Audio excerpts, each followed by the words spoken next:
two-time Oscar winner, and his films are some of the most beloved of all time. Please welcome Kevin Costner.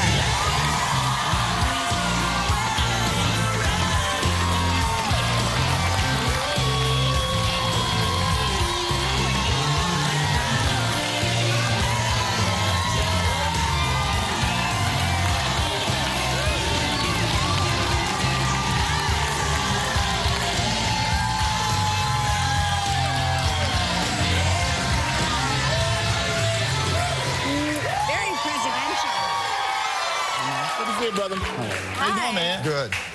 That was very presidential. Yes. That was very That's all we need is one more, right? You ever think about it? You ever think about it? No, never. Never, ever? Never, no. Well, you know, one thing we were talking earlier in host chat, and we were talking about your movies, and you make so many sports movies, especially baseball movies, that get to me. But I'm curious, can you even, because you're a big baseball fan, can you even go to a game now? Incognito? Yeah. No, I'll go early sometimes, you know, and I'll just, even during batting practice, and I'll just kind of look down and you just hear that, that thing of the ball, and there's just something very comforting to me. Eventually people catch on that I'm there, and when I was in Cleveland making draft day, I walked out about the 9th inning, and I just was always doing my thing. I was just walking out, and the whole stadium stopped and stood up. Exactly what I didn't want. But if you've ever had that feeling, it really thrilled me. I mean, I don't know the connection I have with baseball. The entire stadium stood up, and I was leaving early. The guys understood, and even the guys out in the field. So I have this unique thing. I never try to take advantage of it, but you know, when I go, they ask me to play around the country, but I never play because management wants me to. It always has to be the players asking or the manager, because the last thing you want is, oh, some Hollywood guy out here, he wants to play, let him play.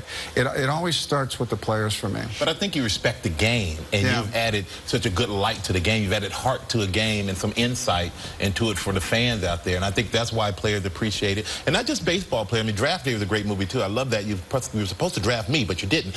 But yeah, you've added a lot just to sports in general. So don't short yourself in baseball. You know, I mean, for me, growing up as a kid, I mean, everybody kind of translates my life to the big screen, but it's not. My life was when those street lights come on, Kevin, you come home. And that was every sport: baseball, basketball, football, and that was just life for me.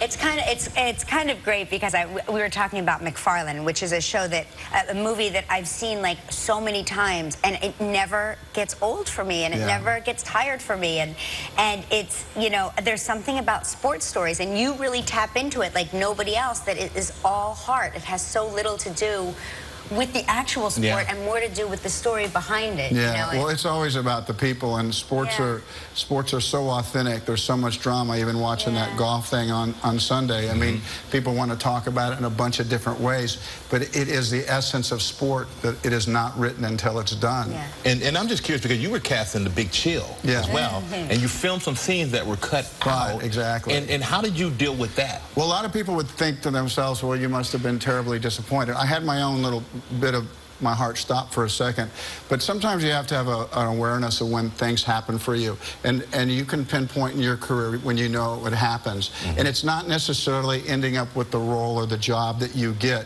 There's a moment in time when you know that you're on the right track, both in your sports career and then your second career. And for you, and you know what the tipping point is. And for somebody else, it might be, oh, when you did No Way Out, when you did this, when you did that. But when I got the part of The Big Chill, not when the movie came out, when I got the part, I knew it was going to happen for me. You had joined the company. I knew it was going to happen for me. Oh, wow. Yeah, that's good. Well, we're glad it happened, man. We're going to take a quick break. All right, we're back with Kevin Costner talking about his new movie, Criminal. And you play a criminal. Yeah, I play a lifelong criminal, and it's kind of a big concept movie of a memory transfer into my brain, because there's something that has to get done, and the person that knows about it has passed on. And we're talking about Ryan, actually, in this instance, and you know, it's a big leap. We're doing it with animals. Would we do it if the stakes were this high? Well, we did for our movie. And so, yeah, at that point, you know, but the problem is the person they've selected, me, is a pretty uncontrollable person. He's very unreliable. He's very spontaneous, and he takes out into the street all his prison skills. Using the brain of a CIA agent who has passed, or the memories. Just a tad of it, you know, hadn't been done. But you're the only person who can accept Ryan Reynolds' memories and can get and I was a special candidate, you know. I had been hurt.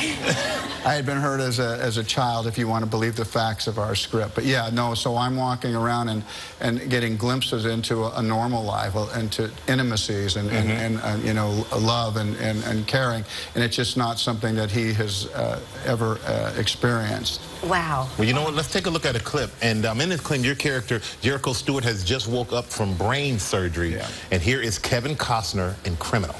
Well, I tell you what, we're not confused. The movie is Criminal. It opens on Friday. Make sure you go out and see Kevin Costner, everybody.